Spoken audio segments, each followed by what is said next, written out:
अनुराधा को 60-70 के दशक की सभी चीजें बहुत पसंद हैं। कपड़े, हेयर स्टाइल, संगीत और जाहिर है कि फिल्में।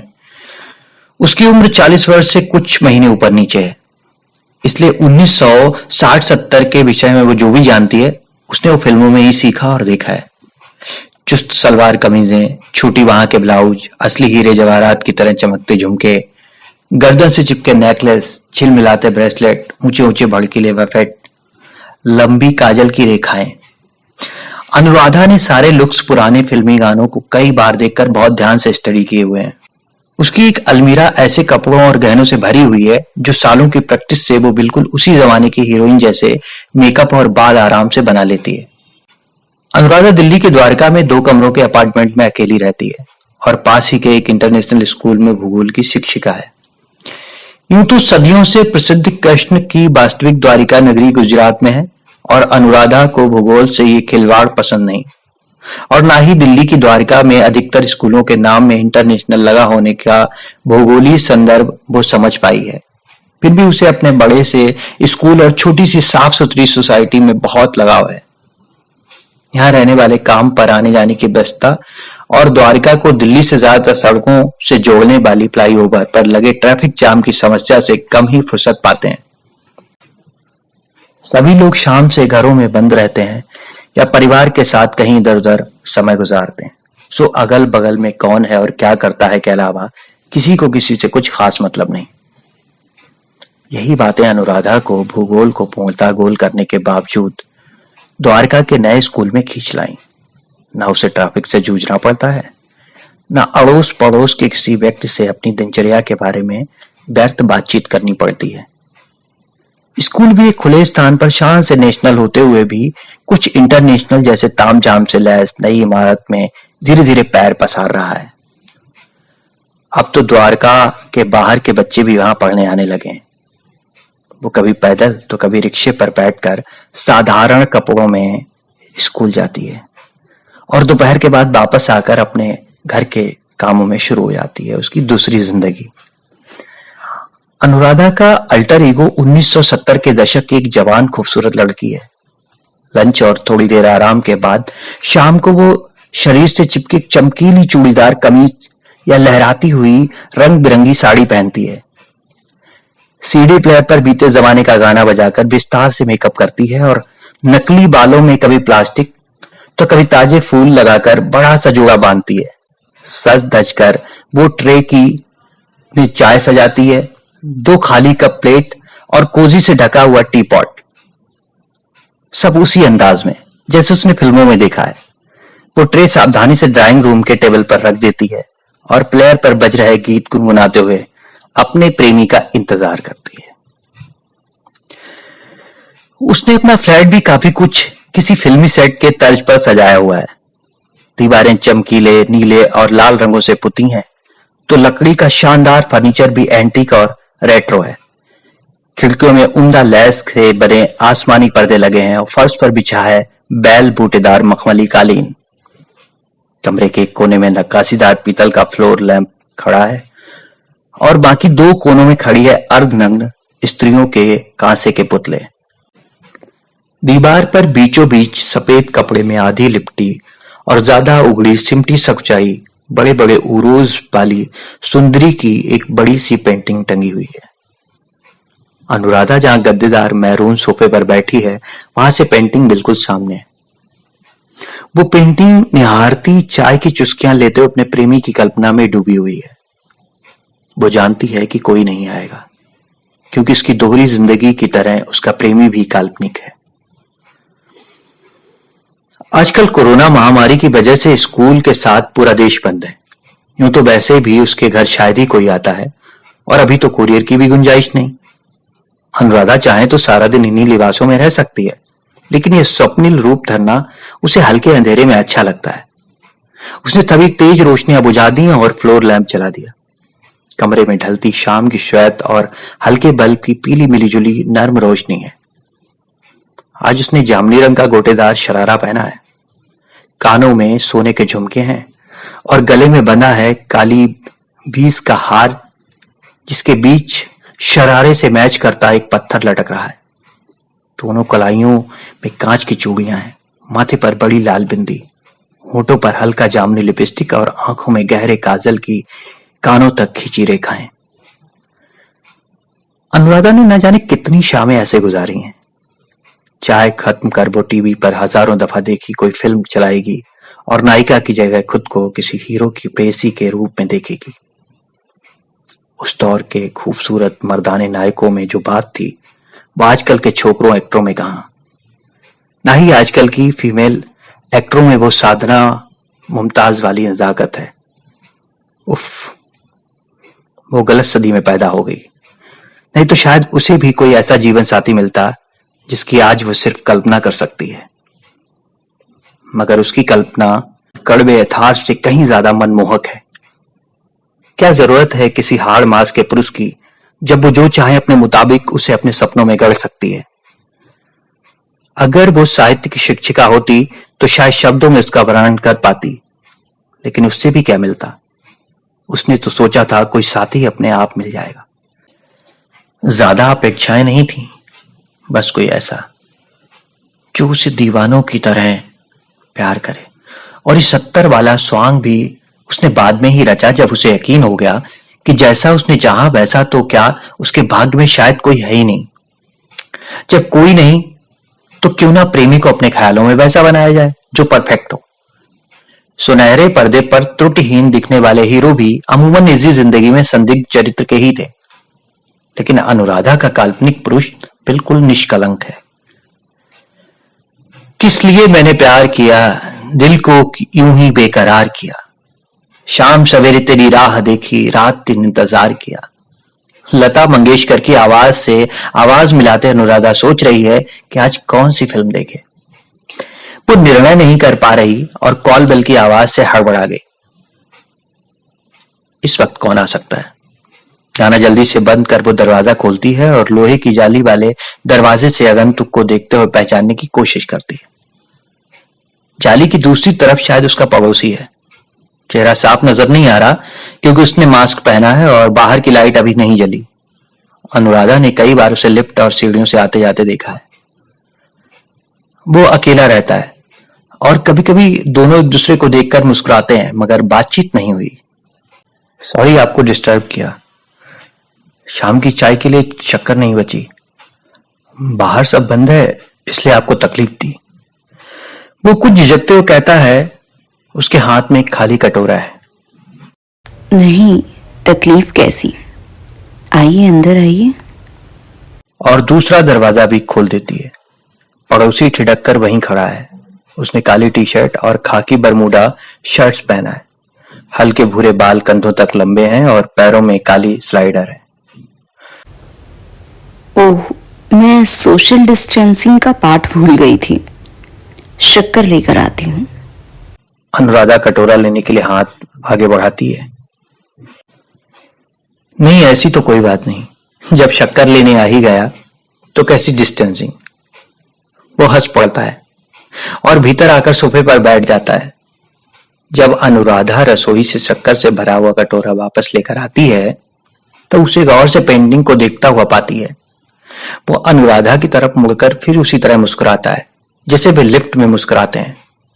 तब अनुराधा को ध्यान आता है कि उसने मास्क उतार दिया है और सोफे पर आराम से ऐसे बैठा है जैसे उसे जाने की कोई जल्दी नहीं। मैं भी चाय पी रही थी, आप एक कप लेंगे? चाय का ट्रे उसके सामने सजा है। अगर आपको तकलीफ ना हो, वो मुस्कुराते हुए कहता है। उसका चेहरा खुशनुमा है और देखने में उसे हैंडसम कहा जा सकता है। रंग बहुत गोरा नहीं, पर अनुराधा जैसा ही गेहुआ है। आंखें भूरी हैं और आजकल के फैशन के मुताबिक उसकी छोटी सी दाढ़ी है। नहीं, कोई तकलीफ नहीं, चाय तो बनी हुई है। अनुराधा उसके पास सोफे पर बैठकर चाय की ट्रे अपनी तरफ खींच लेती है। नहीं, पर मैं हमेशा ट्रे में एक एक्स्ट्रा कप रखती हूँ। अनुराधा चाय खाली कप में उड़ेलने लगती है।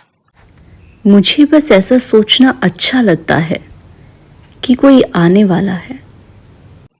उसके एक कंधे से दुपट्टा गिर जाता है। वो नजाकत से दुपट्टा वापस कंधे पर रखती है अनुराधा की हर अदा में कविता है। मेरा नाम अनिरुद्ध है, एक कंपनी में बैरिंग आईआईटी इंजीनियर हूं। जब अनुराधा चाय का प्याला बढ़ाती है तो वह मुस्कुराकर कप थाम लेता है। शायद वो अनुराधा के कपड़ों के विषय में पूछना चाहता है, लेकिन शिष्टता के नाते कुछ कह नहीं पाता। मैं अनुराधा हूँ और स्कूल में जियोग्राफी पढ़ाती हूँ। अनुराधा अपने लिए भी चाय की दूसरी प्याली बनाती है और दोनों थोड़ी देर चुपचाप चाय सुड़कते हैं। अंधेरा होने वाला है और स्ट्रीट लाइट जलने लगी है।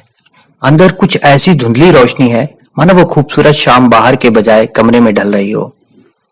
फर्श पर गुलाबी रोशनी की टेढ़ी मेढ़ी रेखाएं बनी हैं और हवा में कस्तूरी की खुशबू है। अनुराधा परफ्यूम नहीं लगाती तो ये सुगंध कहां से आ रही है? वो अनिरुद्ध के करीब जाकर बस एक लंबी सांस भर लेना चाहती है। किसी दूसरे शरीर की गंध के लिए ये तड़प नई तो नहीं। कल्पना वाले पुरुष के पास सब कुछ है पर मानवीय गंध नहीं। वो नजरें चुराते हुए अनिरुद्ध के चेहरे के भावों को पढ़ना चाहती है, लेकिन उसके चेहरे पर विचित्र परछाइयां हैं। अनुराधा को लगता है कि वो इस वक्त जो कुछ भी घटित हो रहा है उसमें जरूर भाग्य का कोई खेल छिपा है। चाय बहुत अच्छी है। मैं तो दूध पानी सब एक साथ मिलाकर गैस पर चढ़ा देता हूं, वो हंसते हुए कहता है। मैं भी जल्दी में वैसी ही चाय पीती हूँ, बस शाम को कुछ खास करने का दिल करता है। मतलब आपकी हर शाम ऐसी ही होती है? अनुराधा कहना चाहती है। नहीं, हर शाम ऐसी कहाँ होती है। वो आंखें बंद कर लेती है। उसे लगता है जैसे ये पल भी काल्पनिक है और एयर कंडीशनर की ठंडी हवा में अनोखी तृष्णा घुली है। हाँ, कुछ कुछ। वो आंखें खोलकर कहती है। उसे महसूस होता है मानो वो जैसा चाहती है वो पहुंच से बस जरा सा दूर है और हाथ बढ़ाकर अनुराधा उसे छू सकती है। उसके जाने के बाद अनुराधा हैरान है कि बस 10-15 मिनट की बातचीत ने दो अजनबियों के बीच क्या बदल दिया, सिवाय सोफे पर उसके बैठने के निशान, खाली प्याली में बची हुई चाय और सीने के एक रिक्त स्थान में कुछ दर्द के आखिरी क्या प्रमाण है कि थोड़ी देर पहले वहां कोई और भी था। लेकिन वही भीनी भीनी अपरिचित गंध सोफा कवर की तहों में लिपटी हुई है। पीली लैंप की रोशनी अभी भी गुलाबी है और सीने के दर्द में मिली है उम्मीद। अगली शाम जब ठीक उसी समय कॉल बेल दोबारा बजती है तब अनुराधा समझ जाती है कि वो क्या उम्मीद लगाए बैठी है। अनिरुद्ध अंदर आकर कल वाली जगह पर ऐसे बैठ जाता है जैसे उन्होंने तय किया हो कि वो फिर आएगा। अनुराधा ने चाय की ट्रे अभी अभी रखी है। आज चाय के साथ बाय भी है, मीठे कुकीज, आलू के लच्छे, बनाना चिप्स, तली हुई मूंगफली और नमकीन बने काजू। अनिरुद्ध ने कल जैसे ही कपड़े पहने हैं, बस रंग अलग है। लेकिन अनुराधा ने महंगी नीली शिफॉन साड़ी पहनी है। काजल की रेखा ज्यादा गहरी है, पलकों पर स्मोकी आई शैडो है और 2 माले के जूड़े में बंधे हुए लाल फ्रैंक ग्लाबिस। अनिरुद्ध के आते ही कमरे में कस्तूरी की खुशबू फिर भर गई है। अनुराधा चाय बनाकर कप के साथ शीशे की तस्तरी में सजे कुकी की भी अनिरुद्ध को ऑफर करती है। क्या आपको ट्रेडिशनल कपड़े अच्छे लगते हैं? अनिरुद्ध हिम्मत करके वो सवाल पूछ ही डालता है जो शायद वो कल भी पूछना चाहता था। हाँ। अनुराधा बालों पर हाथ फेरते हुए कहती है।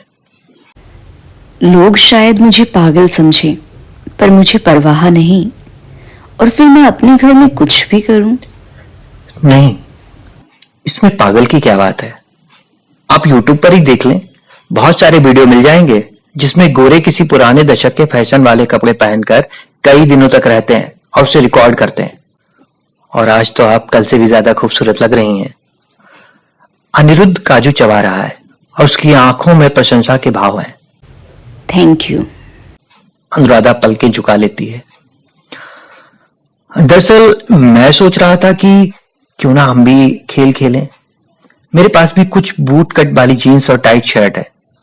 आपको तो मैच नहीं कर पाऊंगा, फिर भी हर शाम मैं कोशिश करूं और हम दोनों ऐसा सोच लें कि आप मेरा इंतजार कर रही हैं, साथ चाय पी लेंगे और आपको कंपनी मिल जाएगी।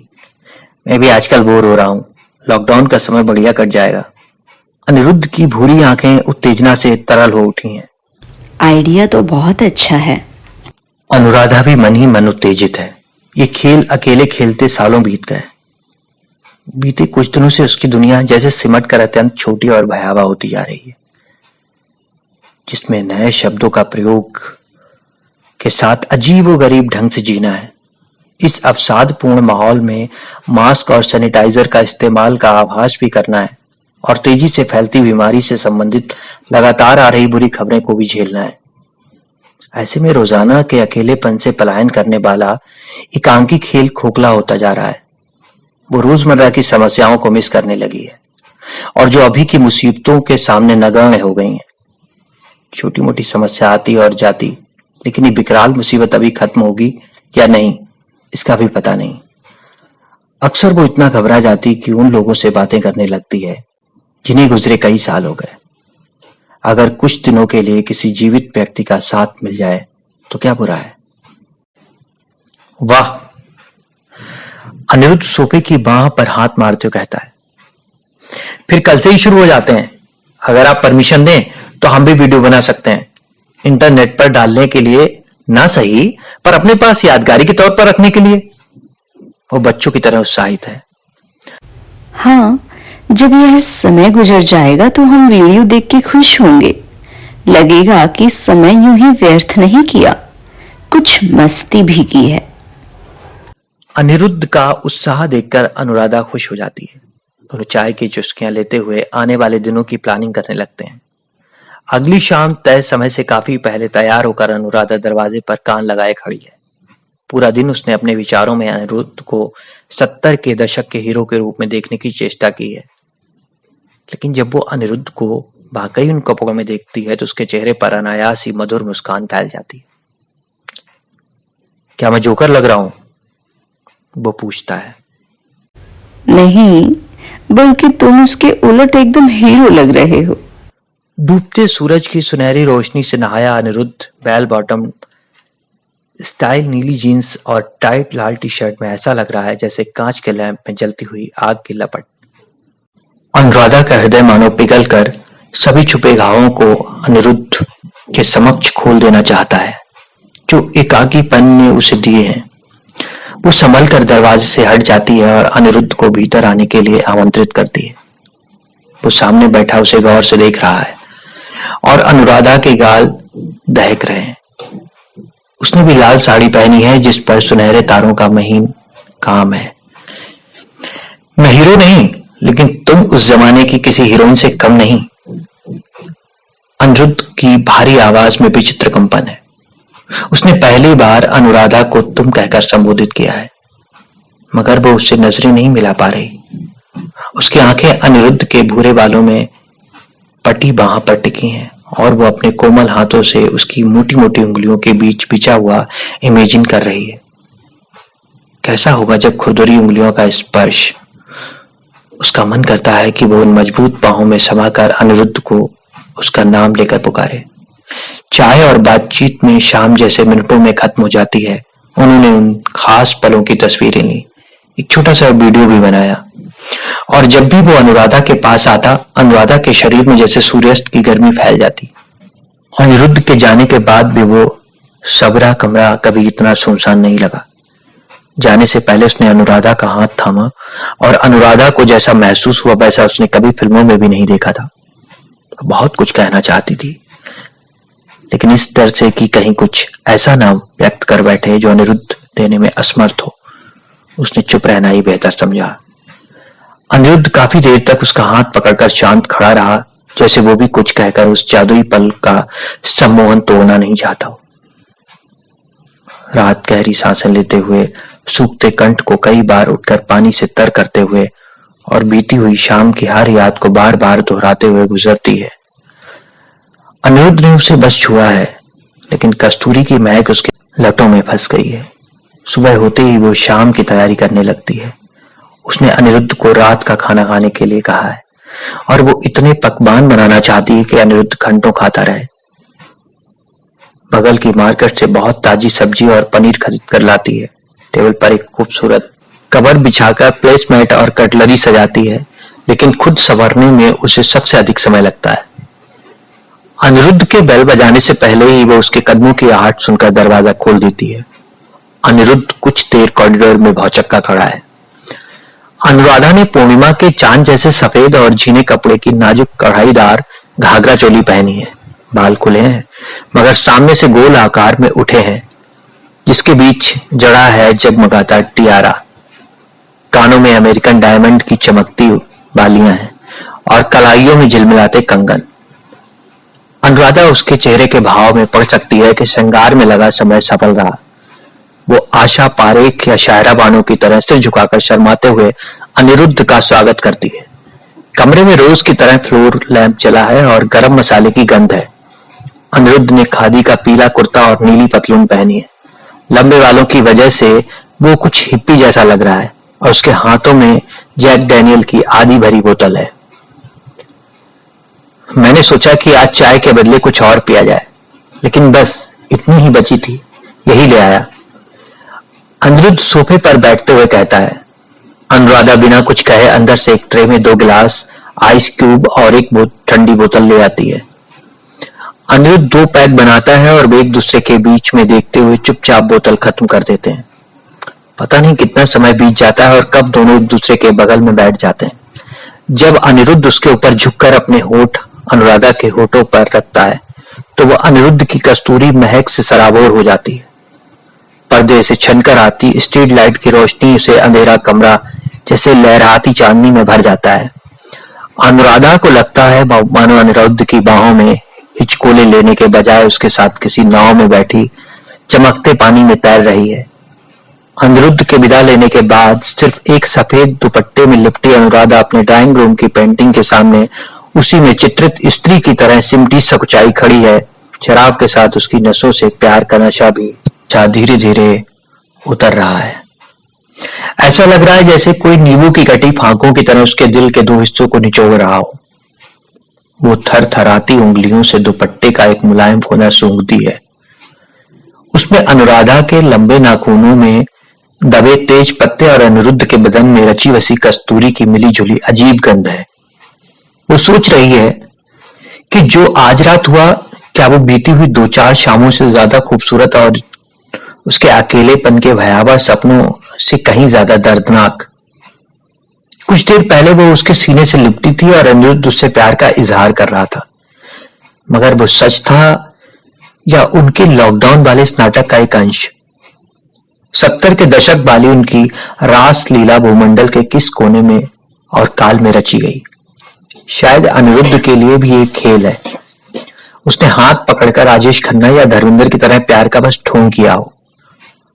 अनुराधा तो ये भी नहीं जानती कि अनिरुद्ध की उम्र कितनी है, शायद 30-32 या उससे भी कम। क्या वो अनुराधा को सचमुच प्यार कर सकता है या वे फिर परिचित अजनबियों की तरह सिर्फ लिफ्ट में मुस्कुराया करेंगे। मगर आगे के बारे में सोचने की क्या जरूरत जब ये वक्त सुंदर है। उसे आसपास की हवा कुछ भारी सी महसूस होती है और ऐसा लगता है जैसे टेबल पर बचे हुए खाने की बासी गंध उसे चारों तरफ से घेर कर दबा रही हो। वो दोनों हाथों से चेहरा ढककर सुबकने लगती है। सुबह के तीव्र उजाले में रात के खुशबू भरे बादलों को याद करना मुश्किल है। कुछ देर वो दर्दनाक विचारों को भूलने का प्रयत्न करती है, फिर उसे अपनी मूर्खता पर शर्मिंदगी होती है। मगर दोपहर होते होते वो लिविंग रूम की सफाई करने लगती है। उसने सभी कवर और पर्दे बदल दिए हैं, बिखरे सामानों का क्रम बदलकर दोबारा सजा दिया गया और कुर्सियां सीधी कर दी हैं। खुली खिड़कियों से शाम की ताजी हवा के साथ नीचे पार्क में खिले फूलों की खुशबू आ रही है। अनुराधा पंछियों का शोर सुनते हुए वास्तविकता पर रोमांस का आवरण चढ़ाने की भरपूर कोशिश कर रही है। वो स्थिर नहीं हो पा रही कि उसके दिमाग में तरह तरह के विचार कौंध रहे हैं। बैठकर भी वो परेशानी से पैर हिला रही है। वो सोच रही है कि अनिरुद्ध से क्या कहेगी, फैसला कर रही है कि इस रिश्ते को आगे कैसे बढ़ाएगी। याद कर रही है कि पिछली दफा वो किसी को लेकर कब बेचैन थी और समझ नहीं पा रही है कि क्या इस द्वंद भरे कठिन मार्ग पर चलने के बजाय विश्राम करना बेहतर नहीं है। रोशनी का फव्वारा उसकी प्रिय तस्वीर पर फैल रहा है। वो पेंटिंग वाली स्त्री के पास जाकर खड़ी हो जाती है। उसकी भयाकुल मुद्रा ने हमेशा अनुराधा को एक रक्षात्मक एहसास दिया है। आज वो कुछ ज्यादा भयभीत लग रही है। उसके चेहरे पर दर्द है जो पीड़ादायक नहीं बल्कि सुखद है। खाली घंटे बीती जाते हैं। शाम की सिंदूरी धुंध पेड़ों पर भाप की तरह लटक रही है। खिड़की से हटकर अनुराधा बेडरूम में चली जाती है। कई बार वो कपड़ों की अलमीरा खुली छोड़ देती है। सतरंगी परिधान हैंगर में झूलते हुए उसका इंतजार कर रहे हैं। ड्रेसिंग टेबल पर फाउंडेशन, पाउडर, नेल पेंट और तरह तरह के ब्रश का अंबार है। कट ग्लास के कई अधखुली बोतलों में लाल भूरे इत्र भरे हैं। अपने विशाल आईने के ऊपर जल रहे सफेद बल्ब से प्रकाशित एक आयताकार टुकड़े में बैठे अनुराधा एक नई ड्रेस को पैकेट से ऐसे निकाल रही है जैसे कोई बच्चा चॉकलेट का डब्बा खोल रहा हो। क्रेप से बनी अभी तक की सबसे शानदार पोशाक, जिसकी कटी बाहों में मोतियों की लड़ियां लगी हैं। बीची कमर पर बंधे रुपहले सैश से हरे, नीले, सेमी, प्रेसी पत्थर जड़े हैं। चौकोर गला गहरा कटा है और उसकी स्कर्ट का घेरा सामने से कुछ छोटा और पीछे से ज्यादा लंबा है। ये लाल गाउन खास है जो उसने पहले कभी नहीं पहना। हार, कंगन, अंगूठियां और अमुक मेकअप के बाद अंत में वो ऊंची हील की सुनहरी सैंडल पहनती है। फिर चाय की ट्रे व्यवस्थित कर अनुराधा एक बार फिर अनिरुद्ध की प्रतीक्षा कर रही है। आज शाम अनिरुद्ध ने साधारण कपड़े पहने। एक क्षण के लिए अनुराधा को झटका लगता है। वो दरवाजा खोलते ही कदम पीछे खींच लेती है। कुछ दिनों तक उसे 70 के रंगीन कपड़ों में देखने के बाद फिर बरमूडा में मिलना मायूस करता है। उसकी फिल्मी हीरो वाली चमक गायब हो गई है। ऐसा लग रहा है जैसे किसी बहुरूपिये ने अपना चोला उतार फेंका हो। मगर अनिरुद्ध बेसब्री से अंदर आकर उसे बाहों में कसकर जकड़ लेता है। अनुराधा के कपड़े इतने हल्के और चिकने हैं कि अनिरुद्ध के रूखे सलूक से उसके कंधों से सरकते हुए फर्श पर गिरने लगते हैं। वो गले पर सिली झालर को हाथों से पकड़कर ऊंचा उठा रही है। चाय की ट्रे वैसी ही पड़ी है।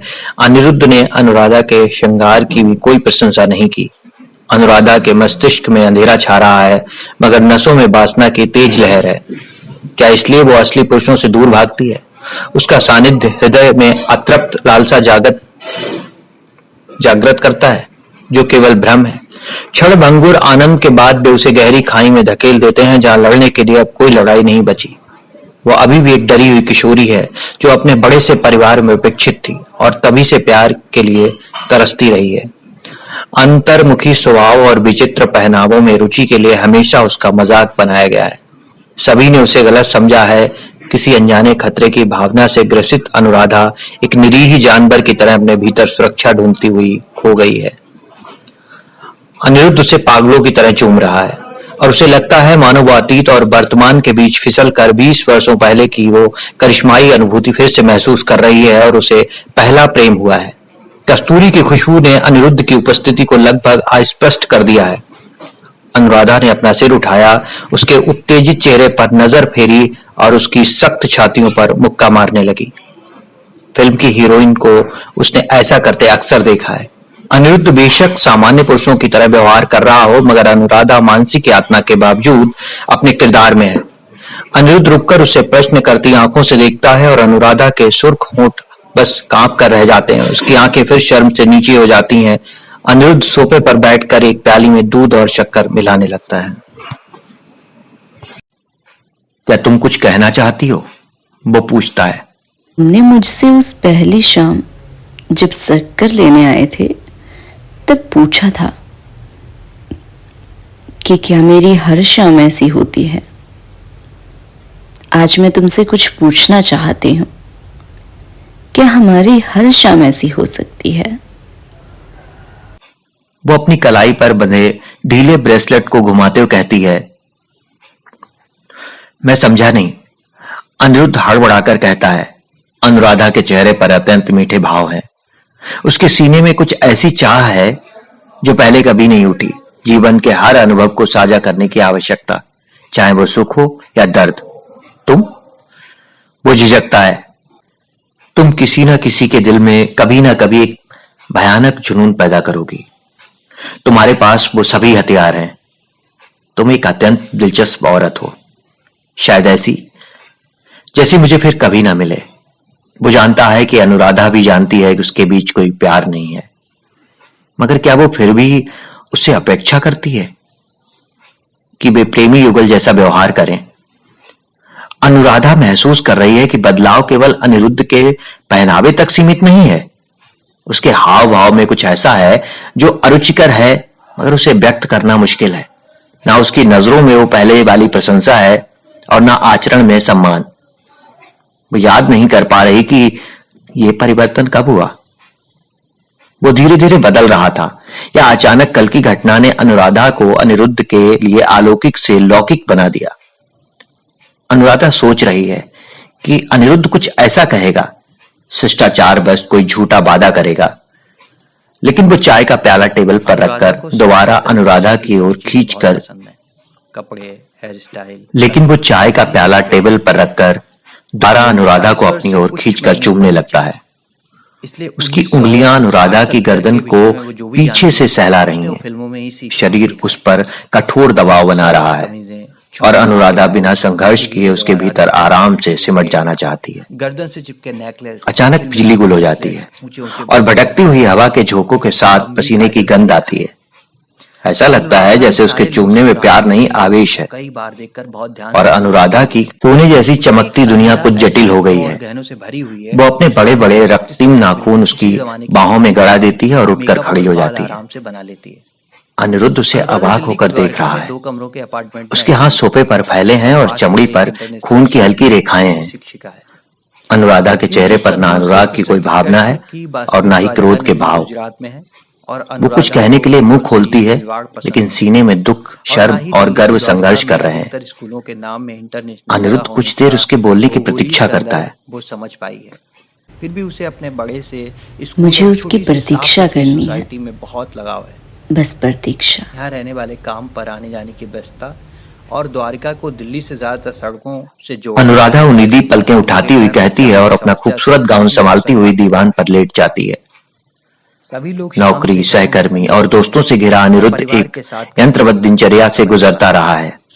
उसने कभी इन तहों के पीछे झांककर असली मनुष्य को खोजने का प्रयास नहीं किया।